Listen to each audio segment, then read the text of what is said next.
शिल्पा शेट्टी का बिहार आना उनके ऊपर भारी पड़ता हुआ दिखाई दे रहा है। उनके ऊपर मुकदमा दायर कर दिया गया है और 11 नवंबर को हो सकता है कि शिल्पा शेट्टी की कोर्ट में पेशी भी हो जाए। दरअसल मामला यह है कि मुजफ्फरपुर में आई थी शिल्पा शेट्टी और उसके बाद जो वहां पे माहौल बना, इसके लिए उनको जिम्मेदार ठहराया गया, उनके ऊपर एफआईआर कर दिया गया और अब उनकी कोर्ट में पेशी हो सकती है, वो कोर्ट बुलाई जा सकती है। हालांकि कोर्ट अब इसके ऊपर क्या फैसला करेगा ये तो 11 नवंबर को पता चलेगा। बाकी क्या खबर है, किस तरीके से शिल्पा शेट्टी फंसती हुई नजर आ रही है बिहार आके, ये सब कुछ मैं आपको बताऊंगा। लेकिन उससे पहले मेरा परिचय जान लीजिए। मेरा नाम है रजत और आप जनता जंक्शन देख रहे हैं। आपको बता दूं कि बिहार आके फंस गई शिल्पा शेट्टी। दरअसल कल्याण ज्वेलर्स का एक प्रोग्राम था, उद्घाटन था और उसमें शिल्पा शेट्टी को बुलाया गया था। शिल्पा शेट्टी आती हैं और भीड़ इतना ज्यादा हो जाता है जिसकी वजह से मुख्य मार्ग 2 घंटे तक जाम हो जाता है और इस 2 घंटे की जाम की वजह से परेशान हो जाते हैं वहां की एक अधिवक्ता है सुधीर कुमार ओझा और वो जाके इनके खिलाफ मुकदमा दायर कर देते हैं कि भाई आपकी वजह से वहां की आम जनता परेशान हुई है, आपकी वजह से वहां की आम जनता जो है अपने कामों को नहीं कर पाई है। यहां तक कि सिग्नल भी ठीक से काम नहीं कर रहा था, सिग्नल को भी बंद कर दिया गया था।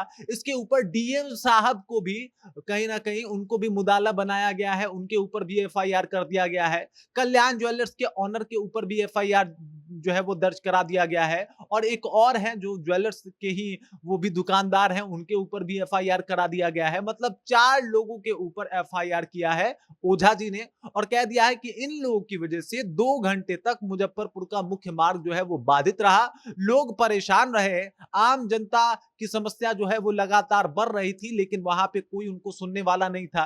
इसी वजह से ओझा जी ने जाके इनके खिलाफ मुकदमा कर दिया है। अब 11 नवंबर को इसकी सुनवाई होने वाली है मुजफ्फरपुर के निचली अदालत में और कोर्ट क्या फैसला सुनाता है ये भी देखना काफी दिलचस्प होगा। इसकी वजह से जो है ओझा जी की एक बार चर्चा फिर से शुरू हो गई है और आपको बता दूं ओझा जी ऐसे एफआईआर करने में माहिर है। इससे पहले भी वो कई एफआईआर कर चुके हैं और बहुत चर्चित लोगों को वो उन्होंने जो है वो कोर्ट में बुलवा भी लिया है। ओझा जी कुछ भी ऐसा देखते हैं वो तुरंत एफआईआर कर देते हैं, तुरंत लोगों को सम्मन भी भिजवा देते हैं, कोर्ट से नोटिस भी पहुंच जाता है और अब शिल्पा शेट्टी के ऊपर भी गाज गिरती हुई नजर आ रही है। शिल्पा शेट्टी भी सोच रही होंगी कि भाई हम कहां से कहां बिहार आए, क्योंकि बिहार आते ही उनके ऊपर मुकदमा हो गया और 1-2 धाराएं नहीं बल्कि कई धारा जो है उनके ऊपर लगाई गई है। मैं आपको बता देता हूं कितनी धाराएं लगाई गई हैं।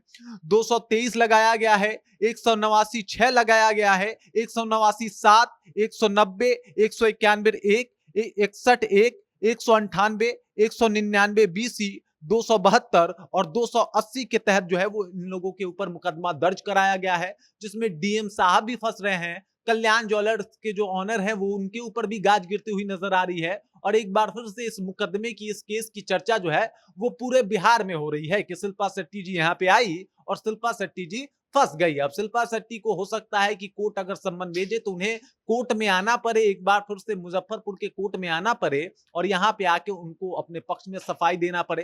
फिलहाल तो शिल्पा शेट्टी जो है वो फंसती हुई नजर आ रही है और सुधीर कुमार ओझा की एक बार फिर से चर्चा पूरे बिहार में हो रही है। बाकी इस खबर को लेके, इस जानकारी को लेके, इस बातचीत को लेके और जिस तरीके से शिल्पा शेट्टी अभी फंसती हुई नजर आ रही है, इस बात को लेके आप क्या सोचते हैं, आपके जहन में क्या कुछ चल रहा है, कृपया कमेंट करके अपना विचार हम तक पहुंचा दीजिएगा। बाकी आप देख रहे हैं जनता जंक्शन और मेरा नाम रजत है।